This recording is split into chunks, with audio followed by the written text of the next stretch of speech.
doctor Manuel Riera, ¿cómo anda? Hola, Carlos. Presidente del Colegio de Abogados, ¿cómo está? Bien, che, buenas noches, gracias por la invitación. Hola, Robert, un gusto como siempre. Robert Marcial González, ¿cómo anda? Buenas noches, Muy presidente bien, Carlos. del Instituto Paraguayo de Derecho Constitucional, ¿cómo anda? Pero súper bien, gracias por la invitación, contento de compartir con Manuel como siempre. Bueno, finalmente se resolvió un problema que estaba preocupando al Colegio de Abogados y también al Instituto Paraguayo de Derecho Constitucional, de lo que estaba pasando en la justicia electoral y la intención de violar ciertas normas para integrar la terna con personas que no eran las adecuadas por diversos motivos para formar parte de la terna.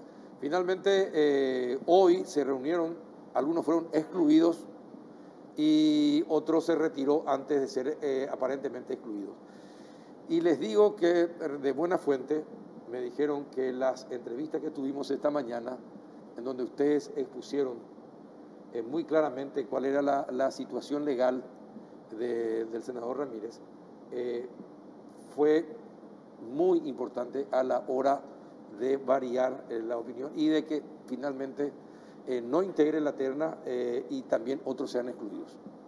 Así que les agradezco y a ver si explican. A ver, doctor, ustedes en el Colegio de Abogados, ¿qué decían a propósito? ¿Qué les molestaba de esta situación? A ver, el Consejo de la Magistratura entró en una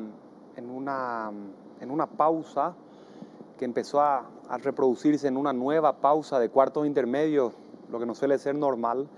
Tuvo que posponer su inicio de audiencias públicas porque se sentó en una discusión en la que 4 consejeros decían esto viola la Constitución y 4 consejeros decían esto no lo viola. La discusión, a causa de una tajante denuncia del doctor Eduardo Pérez Avid de la Asociación de Abogados Laboralistas, ampliada a su vez sobre argumentos estrictamente normativos, y nosotros viendo que el Consejo estaba riñendo este asunto, postergando la definición en un año electoral, acercándonos a la vacancia del Tribunal Superior, dijimos, bueno, ya que se está debatiendo tanto y se está forzando la cuestión, vamos a meter un argumento en términos públicos, vamos a comunicarlo. Este es un tema que justamente habíamos discutido con Robert en el Consejo Directivo y los otros miembros, y dijimos, no, hay que salir y decir, porque se está forzando, y son argumentos estrictamente políticos cubiertos de una juridicidad determinada en un sentido claramente violatorio de la Constitución. Entonces el colegio lo que quiso es hacer eso, ¿verdad?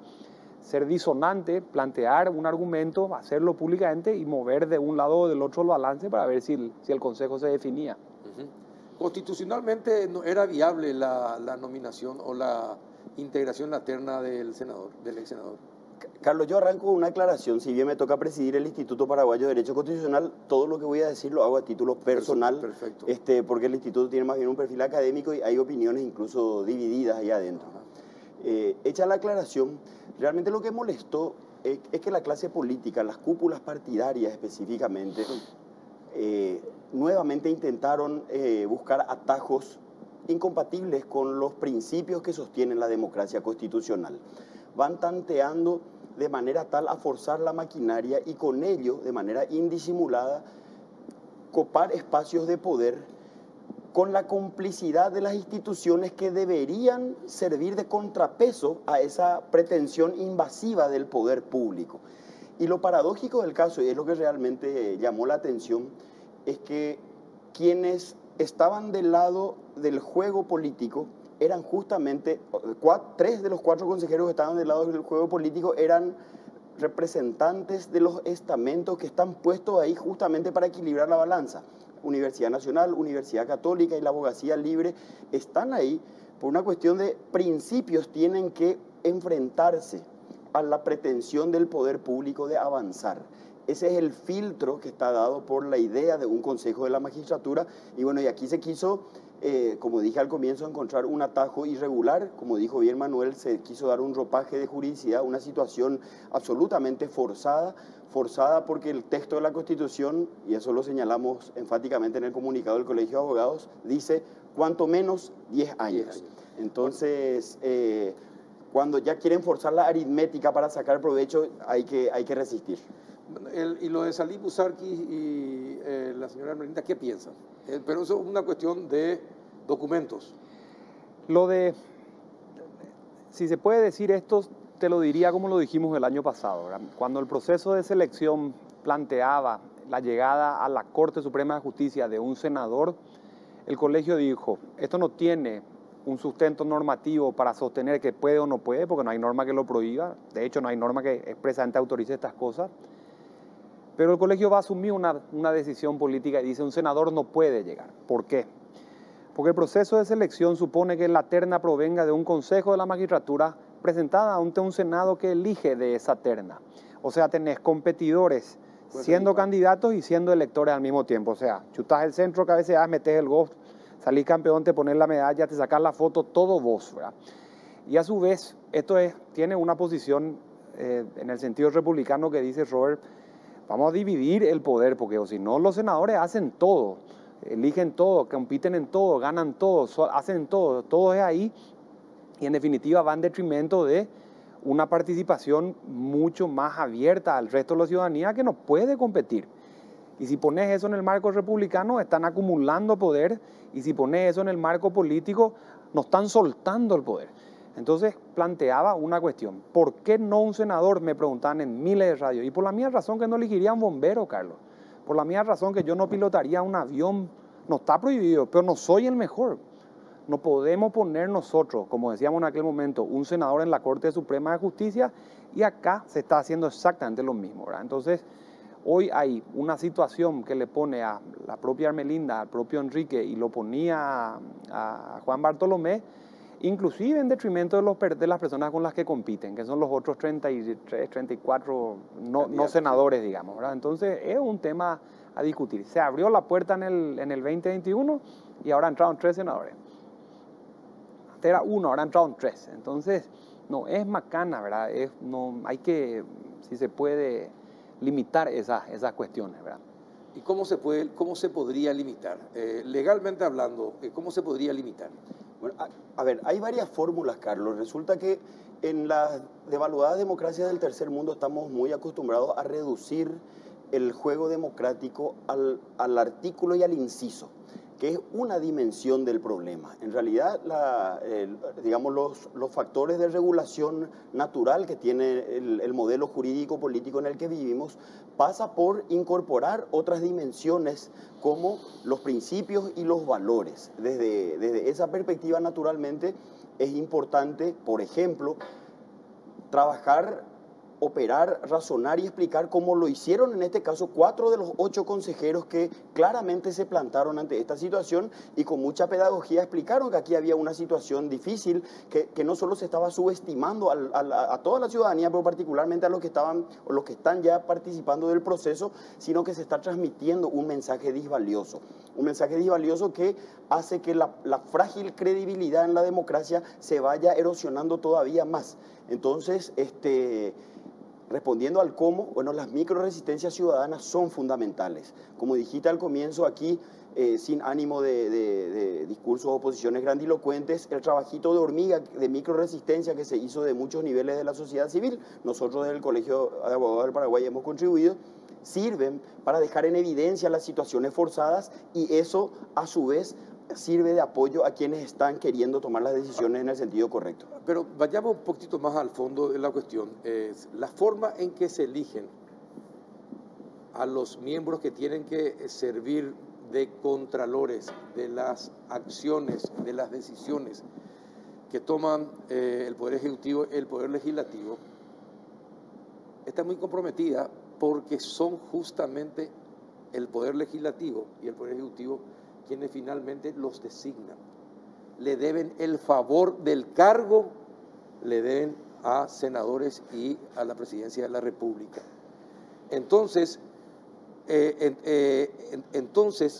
se convierten prácticamente dentro de la Corte, dentro de los tribunales de apelación, dentro de los juzgados, se convierten en operadores de esos políticos que les pusieron en ese cargo. Y en algún momento le devuelven el favor del nombramiento, en ciertos casos cajoneando, dilatando, mirando para otro lado o simplemente fallando en contra. Entonces es ya perversa la forma de elección de esa persona que tiene que controlar a senadores, a la clase política, si su nombramiento depende de la clase política? ¿Cómo se puede modificar esa situación?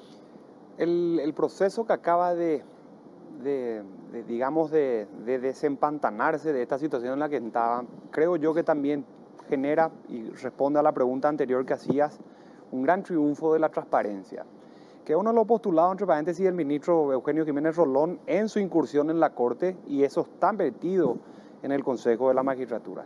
Si no se transparentaban los currículums, si no se ponían los documentos de los postulantes, si no se ponía todo el escaneado en una página web, nadie iba a leer lo que leyó el doctor Pérez Avid.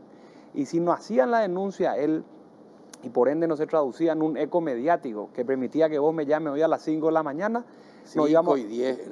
No íbamos a estar hablando de estos temas, generando este tipo de espacio. Entonces, la transparencia ha permitido, creo yo, una cuestión que es entrar a debatir sobre temas mucho más informados desde la sociedad civil organizada. Hoy el Consejo de la Magistratura tendrá un montón de falencias, pero sin duda. Ahora, es diferente que la época de Stroessner, cuando él elegía a la gente y si no te gustaba la cuestión te rompía la espina dorsal, como decía papá, ¿verdad? Entonces hay, en términos históricos, creo yo, un avance, mucho por hacer, pero un avance superlativo respecto al sistema anterior. Lo que pasa es que el Congreso debería ser el representante de una ciudadanía que todavía no se siente real o cabalmente representada. Pero es un abandono del sistema presidencial anterior, ¿verdad? Yo agrego, Carlos, en esa misma línea, para complementar lo que señalaba Manuel, que tenemos que tener claro que en el marco de la democracia constitucional la política es como el aire que respiramos. El sistema no ve con malos ojos que la política participe de absolutamente todo tipo de espacios públicos, privados y en alianzas. Aquí lo que está fallando dentro de nuestro modelo es no la participación política, sino el hecho de que las cúpulas partidarias se repartan el Estado como botín de guerra. Operen como los señores feudales donde se van pagando favores repartiendo el Estado con la complicidad por omisión o por pasividad de la ciudadanía, históricamente. Sí, Pero eso se está revirtiendo, Carlos. A mí, que me gusta ver el vaso medio lleno, señalo siempre que no tenemos que desesperarnos porque ocurran este tipo de tentativas, digamos, sino preocuparnos cuando no hay resistencia. Cuando no hay reacción. Y la reacción está habiendo, digamos, si uno mira simplemente desde el 89 para acá, o si quieren desde el marzo paraguayo del 99 en adelante, han habido momentos constitucionales, como dice Bruce Ackerman, un gran constitucionalista norteamericano, momentos constitucionales donde la ciudadanía ejerció con mucha altura el rol de contralor externo del ejercicio del poder público. Y lo que no se logró desde los parlamentos, balancear o equilibrar el ejercicio del poder, se logró desde las plazas, se logró desde los gremios, se logró desde la prensa, iba a decir las universidades, pero no, desde sectores estudiantiles de la universidad. Y esas son señales positivas que tenemos que seguir alimentando hasta que la clase política se eduque. Pero hay otro problema.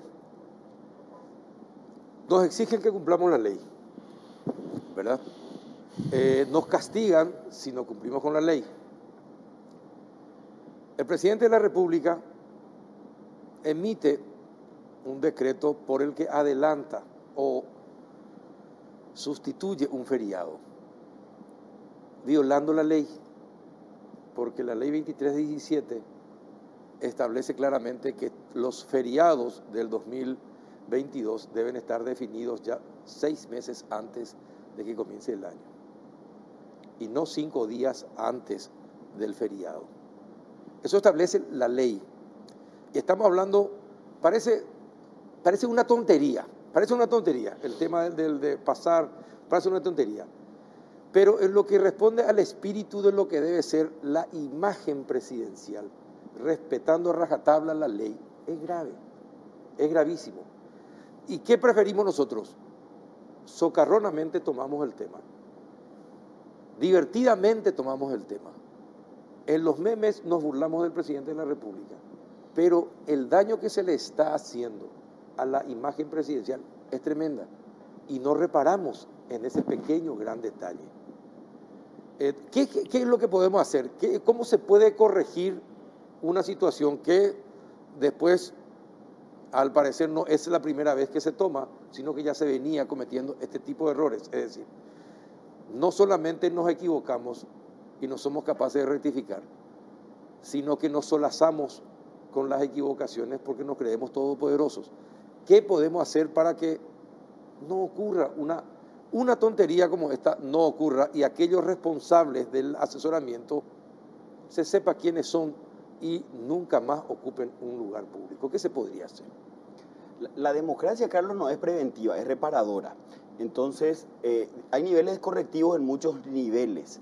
Y en este caso concreto, respondiendo al tema puntual, el correctivo estaría en las urnas. ¿Qué se puede hacer? Bueno, perfilar mejor el voto cuando nos toque participar nuevamente. Más allá de, como bien decís, este tema se tomó muy a la ligera. Independientemente de que estemos o no de acuerdo con que los feriados motorizan la economía, etcétera, hay una desprolijidad procedimental Exacto. muy grande. Así mismo. Porque el error, para mi gusto, no está tanto luego en el detalle normativo, que ahí, como siempre, van a aparecer quienes quieran justificar esto, sino en el absoluto desprecio por la organización del sector privado, que necesita, por mil razones, también vinculada a la motorización de la economía, un mínimo de previsibilidad. Entonces ahora 3 días antes me avisan que había sido, tengo que suspender todas mis audiencias fijadas con sudor y lágrimas literalmente en el Poder Judicial. De golpe y porrazo me avisan que los hospitales ahora tienen que duplicar el pago de horas extra para enfermeros que tienen que cubrir las guardias, etcétera, etcétera, etcétera. Y esa es la situación irresponsable o ligera que se debe castigar en las urnas. Yo no sé si se repone honestamente la economía con un lunes, ¿verdad? Sí, con un lunes. Mi economía, bueno, está afectada porque yo el lunes no me puedo ir a la oficina, parado en el tribunal. Posiblemente los chicos no vayan al colegio, eso me obliga a cuidar a los chicos, aumenta el queso, aumenta... O sea, muchas cosas pueden ocurrir en un feriado, no es solamente lo que pasa en el campo, ¿verdad? En el turismo interno. Entonces, yo creo que esto se resuelve desde varias razones, o sea, desde varios puntos de vista. La casuística va a mostrar que a no todo el mundo le fue bien. Las personas que están en el centro vendiendo yuyo toda la mañana temprano, ese yuyo no lo van a vender. La gente que vende comida en el mercado 2, 3, 4, en el mercado abasto, ese día no lo van a vender. La gente que lustra bota, que estaciona auto, los que enseñan ese día no lo van a hacer. La gente que no puede dejar de tener un mozo, de dejar de tener un cocinero, es el lunes que es para que la gente coma, ahora tiene que pagar una hora mucho más cara porque trabaja la gente en hora inhábil, o sea, en feriado. Ojo con el tema desde el punto de vista de la economía. Segundo, no puede el presidente, que es la cara principal de un país, la persona número 1, como si nada, sacar un decreto a 5 días cuando la ley lo obliga a 6 meses. Ahí yo haría, si yo no me di cuenta, esta tarde firmaba la expulsión de todos mis asesores jurídicos por la vergüenza, para arrancar. Y al final yo te diría lo siguiente, la previsibilidad es fundamental. Claro. O sea, yo pude haber generado como hablábamos esta mañana, a las 5 menos 5 más o menos, podría haber armado una reunión, podría haber recibido visitas de afuera, podría tener una cirugía en el hospital, o sea, y todo eso puede o no ahora suspenderse porque resulta que es feriado. No es aceptable. El decreto está por debajo normativamente de la ley, hay una violación de la jerarquía constitucional, la causa es la nulidad, ¿verdad?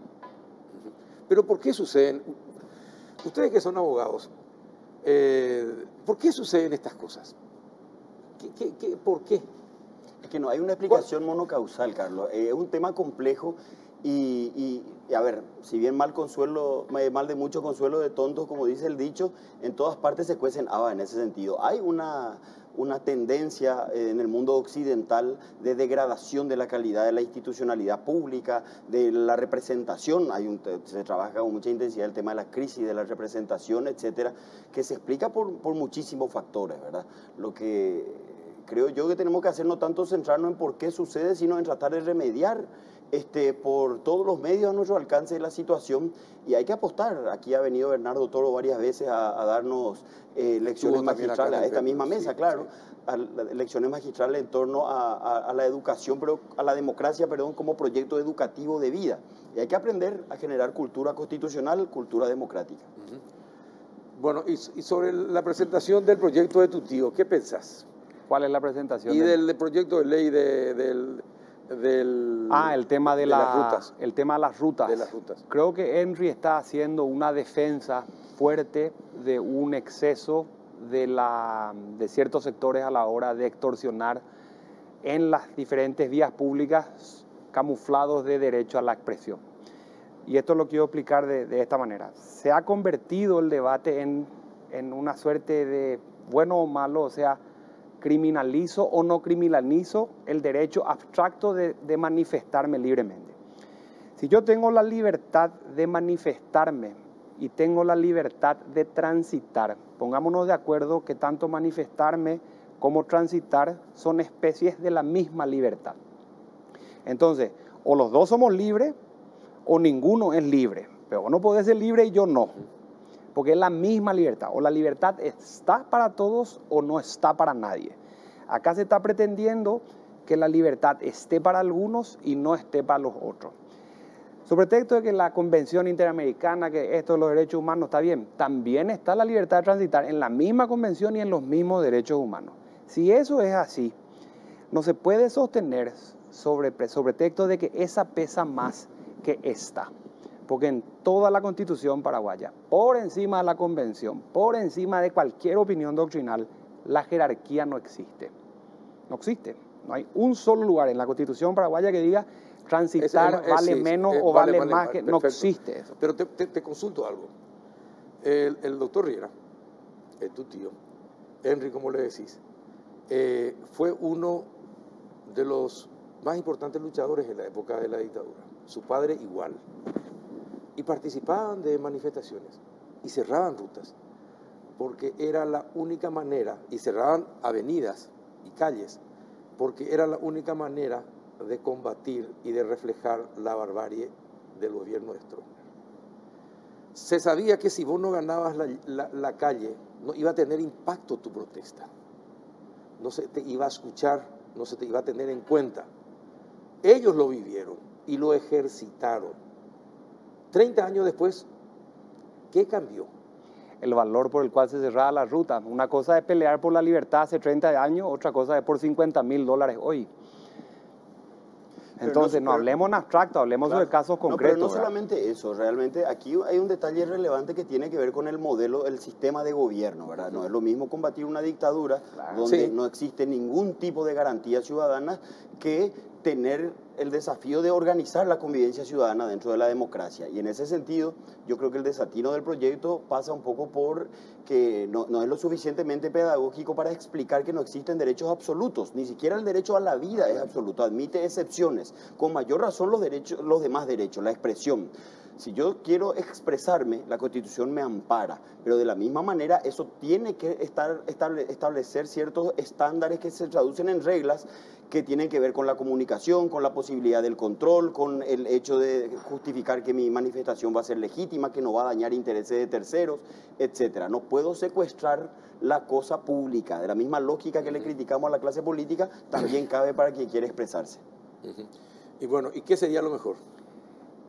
Yo no estoy muy seguro, tengo mis dudas en la técnica legislativa, creo que en este asunto trabajó mucho la opinión de Ricardo Preda en una discusión que tuvo con Henry sobre este tema, pero la realidad es que no están... Los Preda son así, sí. No, sí, son bravos. Los Preda son terribles. Son bravos. Pero lo que sí es que está ocurriendo y está probado y está denunciado y está aceptado por la fiscal de la causa que se está extorsionando en la ruta por $50.000 y te levanto los camiones. El mismo camión que estaba cerrando la misma ruta del mismo turismo que ahora el presidente intenta promover con el feriado. En la víspera de Semana Santa, cerraron todo. Entonces no es que había una puja por la libertad de expresión, no, pusieron los camiones para cerrar. Henry está tratando de buscar de alguna manera un remedio normativo penalizando ese tipo de actividades porque te dice, pon el camión al lado. Mientras yo paso, poner el camión al lado. Entonces yo paso, toco la bocina, protesto contigo y mi libertad de transitar y tu libertad de manifestarte están incólumes, ambas, hijas del mismo valor libertad. Es un tema sensible, por supuesto, porque sensible, tiene... pero es interesantísimo para debatir. Pero nos obliga, ¿verdad? Sí, y genera polémica. Así es. Increíble, ¿no? Y finalmente, ¿usted qué piensa, doctor? No, a ver, yo creo que tenemos que entender que la democracia constitucional plantea tensiones. Los mismos vocablos democracia y constitución no se complementan, sino que se enfrentan. Porque la democracia significa prodigar el avance desmedido de los derechos, y la Constitución es el esfuerzo por limitar ese mismo avance. Entonces, en la medida que encontremos el equilibrio, vamos a poder construir una sociedad mejor. Ustedes saben que saben que le hago muchas veces la pregunta a los jefes policiales en los departamentos donde se cierran rutas. Y les digo, y siempre les pregunto, ¿cómo es posible que se negocie la violación de la ley? Porque en los hechos, en la práctica, los policías que tienen que defender la vigencia y el respeto de la ley. Cada vez que negocian con los que cierran rutas, están negociando la violación de la ley. ¿Por cuánto tiempo van a cerrar la ruta? Y nosotros le permitimos 1 hora, 2 horas, 3 horas. Pero te respondió. En Paraguay, Te respondió. No, nadie es capaz de responder. Lo único que dicen son masa, que no queremos enfrentamientos, no queremos muerte, etcétera, etcétera, etcétera, etcétera. Pero, increíblemente, este es un país increíble. Es un país donde las autoridades que tienen que hacer cumplir la ley negocian los cierres de ruta, cuánto tiempo se va a violar la ley. Es increíble. A mí me respondieron, porque vos y yo nos quedamos atrapados cuando veníamos de Concepción, un viaje hermoso de 12 horas, ¿verdad? Habían trancado todos los trayectos. Le pregunté al comisario, estamos hace 2 horas, ¿cuál es el problema? Orden superior. Doctor, gracias por venir. Gracias, Carlos, gracias por Gracias la por invitación, venir. espectacular. Muchas gracias. Como Y a siempre. ustedes por otro miércoles más. Hasta el próximo.